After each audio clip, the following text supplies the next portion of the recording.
Hi, everybody. I want to talk to you a few minutes about distant learning and online learning.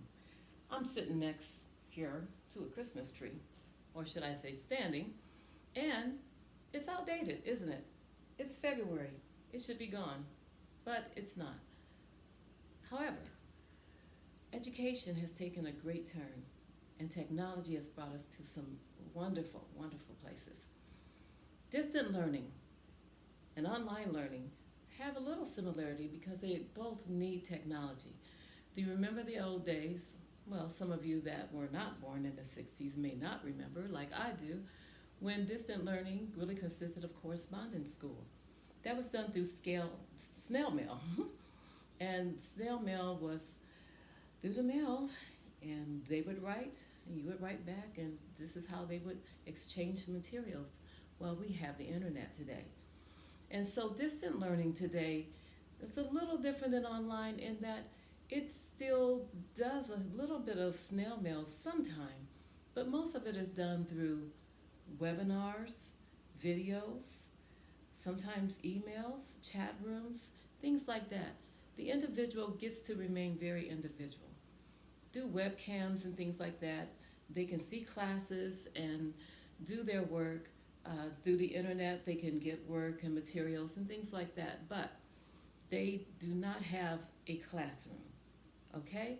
Now, when you talk about online learning, that's what I did, and it was great for me. I was in my 50s, I went back to school, and I got my degree online. But online learning, we have a classroom. You have to think of it like Facebook, only with 20, 30 people.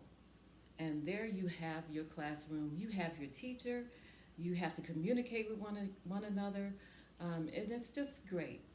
So if you don't want individualization and you want a teacher that can help you, that you can get a hold of, online classes are for you because you will have a classroom, even though it's a cyber classroom, and you will have a teacher.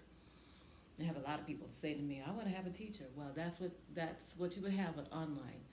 And so, when it comes to planning and designing, as a teacher, students, what's really good is you have so many online tools that can work for you.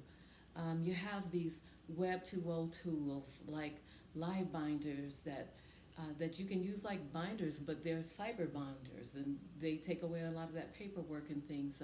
You have Skype, and Skype can be used in the classroom. It can help students be able to communicate with people from other regions and from other countries and everything.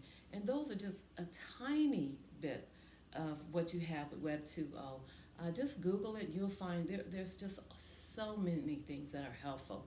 And then also, other tools that you can get online are things like Khan Academy, which is great for math, and you have things like Prezi. I used Prezi for my last long-term sub assignment, and it was great. We were studying ethos and pathos and logos and all that, and they have a really good thing for that.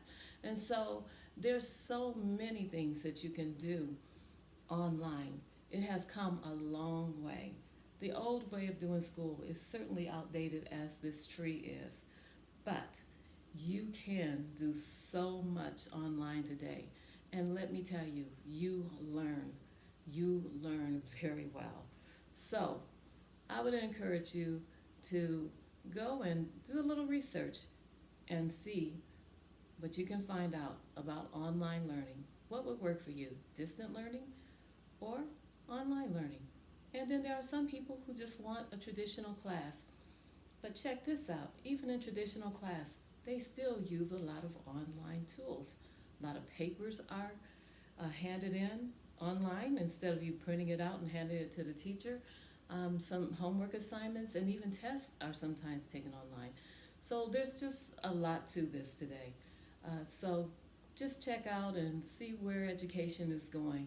And let me tell you, I have a great feeling that education is going even further, and it's going to be easier for everybody to be educated. Well, that's all I have to say to you today.